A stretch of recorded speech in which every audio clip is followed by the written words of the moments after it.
Now I want us to focus on the real question of the day, because we have sort of enumerated the challenges that we face. We know that we have a challenge with the health sector, we have a challenge with the education sector. We have a challenge. We have issues with the collection of revenue, with corruption, we have challenges with everything. So what is the solution? Is it in the Constitution? What exactly do we need to look at with the Constitution and the laws that we have and change them? You want to go first? Yes, I can go first. I do agree that there are some things in the Constitution that need to change, and we'll enumerate them just now. But that's not where the problem is. The problem is we are not even following our Constitution as it is today. You find the Constitution blatantly being mutilated by our leaders, and again, there's no consequence. There's institutions that don't do what they're supposed to do while they were strengthened in the Constitution, and nothing happens. And I'll give you a very good example, Chapter 6 of the Constitution. Yeah? Article 75 says how a public servant or a state officer is supposed to behave. They're supposed to behave in a way that doesn't demean the office that they hold, and they're supposed to behave in a way that their public interest is not undermined by their private interest. Yeah. Now, all of us here and the Kenyans who are watching, I'm sure you can name for me 5 leaders who don't meet this criteria, and yet they're still leading. Why? So whose problem is it? Is it the voter, or is it... The problem is the institutions that are supposed to ensure that the Constitution works. The problem is the Ethics and Anti-Corruption Commission that is supposed to be the custodian and the implementer of Chapter 6. I mean, you find leaders who come on national TV and confess of having done big crimes, and nothing happens. Nothing. So where's the EACC? That's an institution that is not working. So you find the Public Service Commission. The same Chapter 6 again says that public servants cannot take sides politically. Public funds should never be used for campaigns. Look at the campaign that just happened in 2017. How many cabinet secretaries, PSAs, ambassadors did you see on the campaign trail? How many GK vehicles did you see on the campaign trail? How many county vehicles did you see on the campaign trail, campaigning for governors? What happened? Nothing. So, and I think this is where the problems are. Yeah. Again, the same Chapter 6 says that you can never have an appointed state officer holding a party position. Right now, we have those in our government today. Like who? Raphael Tuju. No, he's just there. He's an appointed cabinet secretary. The president said he just sits. What was the word that was used by the president? Unless I heard wrong, when the president, he doesn't hold any position. He's a party leader. But the president is not appointed, Dr. Chris. The Constitution says an appointed state officer. The president is not appointed. He's elected. And when the president read out his cabinet, he said will be co-opted on ad hoc basis, on need basis. As a cabinet secretary. To present into the cabinet. The manifesto of the party. Okay. Then I withdraw my comments on that. I'm actually wrong, and I withdraw my comments on that one if I'm misguided. Yeah. But my point is, you have to look at the Constitution as is and find out why is it not being followed. Okay. I know a push to the referendum, just as I conclude, a push to the referendum is because Kenyans fight every 5 years. I commend the President and the Prime Minister, Raila Odinga, for saying that they've come together to ensure that business is able to continue whether there's an election or not. That is perfect, that Kenyans don't need to fight. But again, why do Kenyans fight? We have an IEBC. The Constitution says that IEBC must have a simple, accountable, transparent, verifiable system. You saw in the Supreme Court petition against the president, the IEBC refused their servers to be opened, to be verified, even against a court order. Those commissioners still in office, and they're the ones who will probably run the next election. So how do you expect there not to be problems? Okay, So the issue is not the Constitution. The issue is, let us follow what we have today. Even if you change it, and it's mutilated, you won't have progress. So for you, as it is, nothing needs to change. There are a few things that need to change. No, I'll not give you that chance. Let's go to Beatrice Elachi for me, first. I'm very clear in my mind. There are things that need to change. Now, let us start with the one, let's go to the counties. And we are not changing the counties when I say the counties. But the county governments have decided to look at themselves now economically in blocks. So how do we entrench that so that we don't leave a loophole where for now you have to go to each county and renegotiate and get some money and do all these things, yeah? We must open up that space and tell them, fine, based on economic blocks, how do we deal with these regional blocks and look back to the Bomas draft and say if it is 14 counties for economic issues, because I know there's no county that will agree, let us dissolve. No.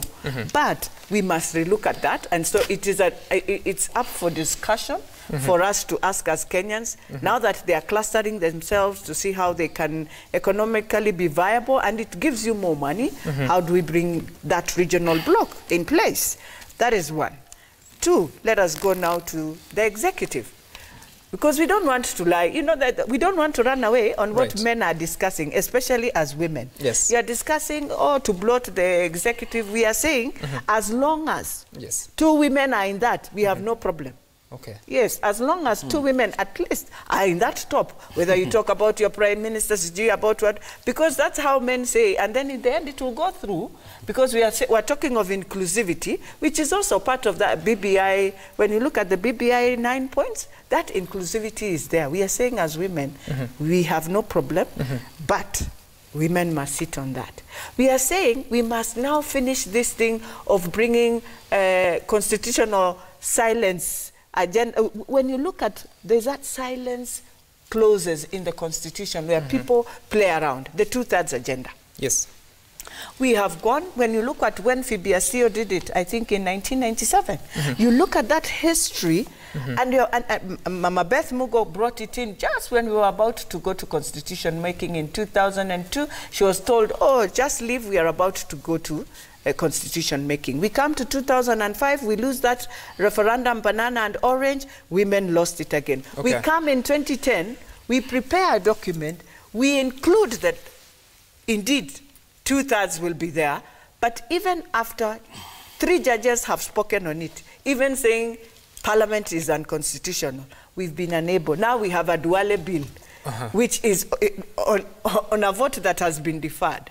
Now we are again talking. We have to now finalize the issue of 2/3 in this country. It does not matter whether you reduce the numbers, but make sure you have 2/3 of women there. So we are saying as women, surely we need to speak about it at the executive level. We need to talk about if a governor is a man, then the opposite gender is a woman. If the governor is, how come when women are governors, automatically the opposite gender comes in? Does that require any review of the law? Yes, it does. No, it doesn't. In what sense? If you achieve this issue of 2/3, just the way we have done in counties, we have done it so well, it is explicit, it expresses itself. You cannot start any county without the 1/3 issue. We are saying the same here.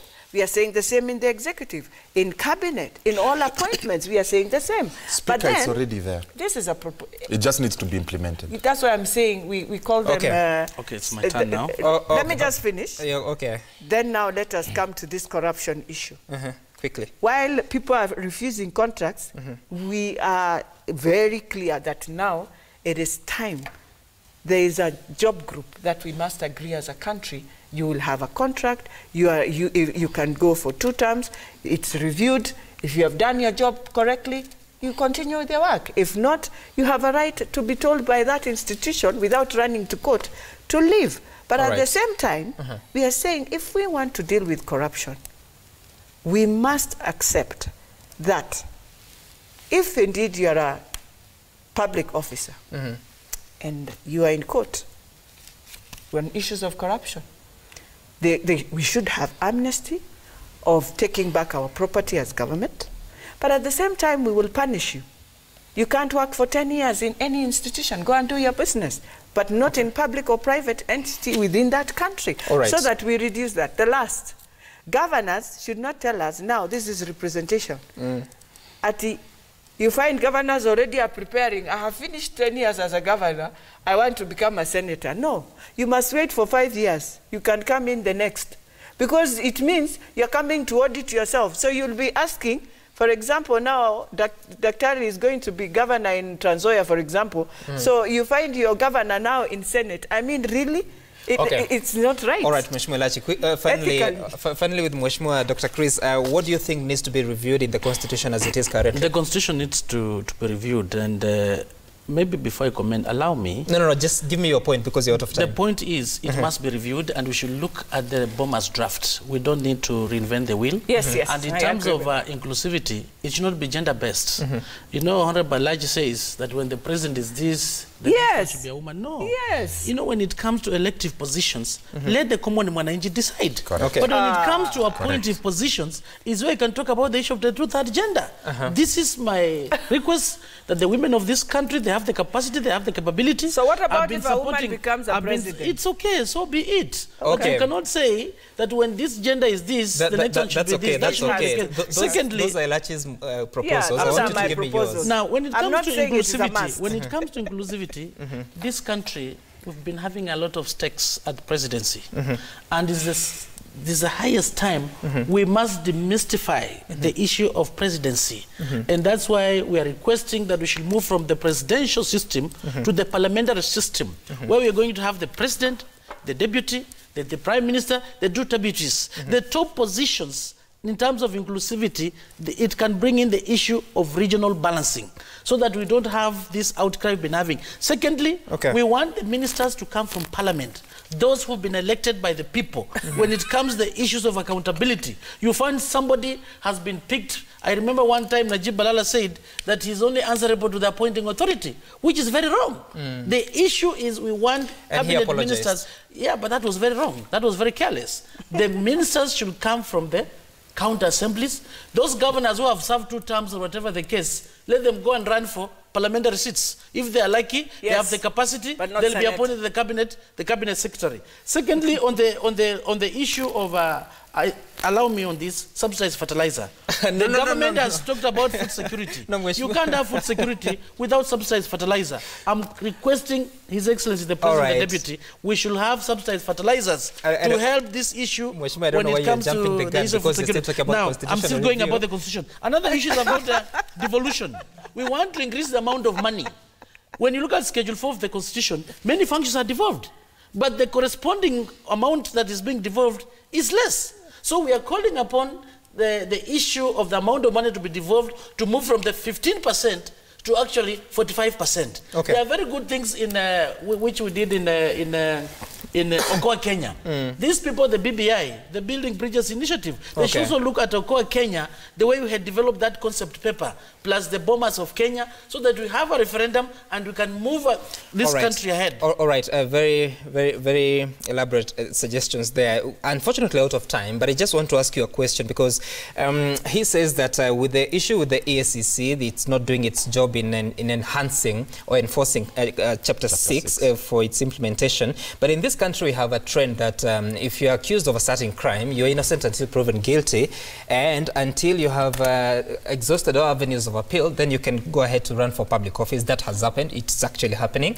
There are people who are in office and they have those cases in court.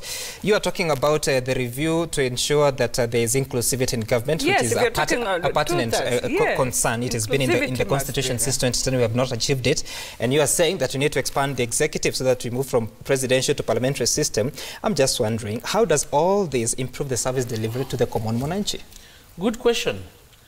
Now, once you have this Constitution, you will have the implementing institutions. So they are the ones to implement.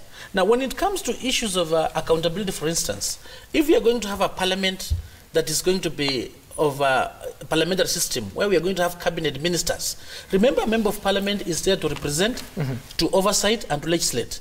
The issue of representation, the issue of representation and oversight is going to be easier. Because right now, when these cabinet secretaries are called to appear before parliament, they are coming as strangers. But they still do appear. No. They still do. No. You appear in a committee. We want you to appear in the plenary. There's something called question time. Mheshimiwa, let's be honest here. Parliament works in certain way. It works through plenary and the committees. And these committees have hosted cabinet secretaries to respond to questions. Allow me to... How does that interfere with your working? Allow me to differentiate. You know, under the presidential system, a CS appears in parliament as an invited guest to give information. How important but would now, it be to if have you are a on the CS plenary, who is an MP? If you are in the plenary, there's something called question time. If you look at the UK system and Kenya the way we used to have, if my people of community, issues have happened, the policemen, the issues of land or the issues of policemen are shooting people, killing people innocently, I'll come and raise that question to the cabinet secretary in charge of interior. As he answers that question, I'll follow up with clarification. And when he comes and say what he's going to put in place, A, B, C, D, if it's going to be within 2 weeks, he'll still be in parliament, you'll ask. But right now we're having a problem because cabinet, they are not there. And they're the ones who implement. So committee members cannot speak on the behalf of the executive. But they're also busy so the officials. issue of accountability, they have questions to respond to the president. They have work to do. Why do you want them to be restrained in parliament where they have more duties at the constituency? Parliament, it's about representation. If I'm coming from community, an issue has happened, I'll raise the matter on the floor of the House, and the cabinet secretary is there to respond on the floor of the House. Who also has a constituency. Because absolutely, I believe the wisdom that informed the appointment of cabinet secretaries who are not politicians is to allow them to concentrate. It's not a must they represent a constituency. In other jurisdictions, if you look at Ghana, you'll have cabinet secretaries. They've been appointed, but they don't have to be members of certain areas. They are those technical people, you can appoint them from outside, but they sit in parliament. But they're not representing constituencies. Okay. Yeah. How does all this help Mwananchi? No. Number one, Mwananchi is the one that is pushing this summit. Don't forget. No. It's not us. For me, inclusivity, yes. Mwananchi outside there is asking, why is it the winner takes it all?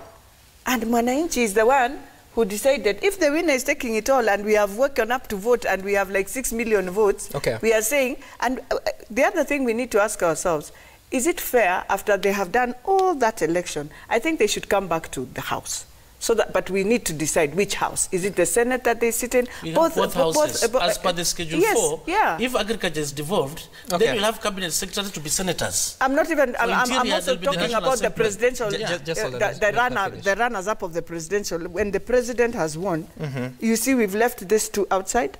It has brought a lot. But if they were in Bunge, then you can also follow up. So you think holding a presidential position should not be exclusive to every other? So that you can be an MP and at the same time a president. Is that what we're talking about? You can be a president, but you are allowed also to sit just the way we did before. I mean, we are trying to audit our constitution, and we are saying we proposed this, but because it did not work, can we think of another proposal or go back to our the original way, the way we used to stay as Kenyans, because it was more safer that way than today, the way we are. You find that when I've lost and I am antagonized, I can decide to do Venezuela in 1 minute, and it will work. All right. Mweke, finally. If Chapter 6 on leadership and integrity is followed and implemented properly, in our constitution, what that will do is we're going to have leaders who have integrity, who are not corrupt. And what that leads to is you're going to have hundreds and hundreds of billions of shillings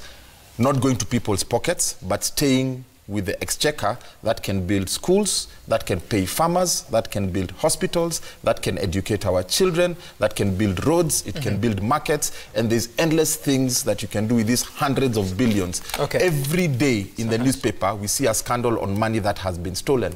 That money, if you had Chapter 6 implemented properly, that money would go towards our Wananchi. And just some, I missed 3 things very quickly that should be changed. Number 1, counties' money. The Constitution says that the counties should get money based on the most recent audited accounts. That should be changed to be the previous year's revenue. Number 2, the Senate. Senate should be the upper house. Audited revenues or just revenues? Audited revenues. No, revenues, previous year's revenues, sorry, because audited, sometimes it takes Parliament 4 or 5 years to audit. Shouldn't we then push? Because I remember... Shouldn't we then push for auditing? But you see, we are looking at what has not worked. In the last 7 years of this constitution, that has not worked. You're still seeing today counties being paid on revenues of 2014, 2015. No. Parliament has improved. I don't think... now let's do this. On the issue of the Senate. The Senate should be made... Senate should be made the upper house with veto powers over the national... I'm sorry, practically out of time. I want to finalize with your 1 minute. 10 seconds. 10 seconds. Right. I just want to tell women tomorrow we shall be we shall be having a meeting at Intercon on Embrace to talk about these issues. But I also want to thank Felix Odhiambo, who has really, really supported this initiative with NDI, with the other feeder and all other CSOs who have stood with us. We just want to say thank you. All right, asante sana. No, I will not give you 10 minutes because you're practically out of time. Allow me not to. Jambo Gitoko and panel, I am for the following changes: reduce counties, reduce the National Assembly and wards, remove commissions, CECs, and chief officers. That is Nino, Nairobi. So we remove everything. And then who does the work? Hello, citizen. The issue of nurses is pathetic countrywide. Like in Kirinyaga, nurses employed in 2011 in Job Group H. Up to date, they are still in Job Group H. 9 years down the line. They have really suffered. They had to look for other sources of money for them to continue, to maintain their children in school. God help nurses. This is Ruth from Kirinyaga. And as the former deputy governor, what happened to Nairobi Wiper leaders? We are nowhere on the map of Nairobi politics. That is Mutiso. He's thinking local in terms of the political party. Mweke is honestly saying the truth about your day's agenda than the other two. Then Elachi, teachers are employed by national government via TSC. Nurses are county government employees. The transfer of a teacher can be very destabilizing to the family because one may move hundreds of kilometers. They are the same. Those are the president, the debates we are refusing. Understands this so well. Thanks. And Mweke is correct. Raphael Tuju is a CS without portfolio. He attends cabinet meetings. Check your facts. Philip Kipkemoi. Raphael Tuju was co-opted into cabinet on ad hoc basis, that is on need basis. That's the information you have from the president. Yes. We have not verified what you have claimed, but you strive to do that. He was also not vetted, so he does not hold any substantive cabinet secretary's position.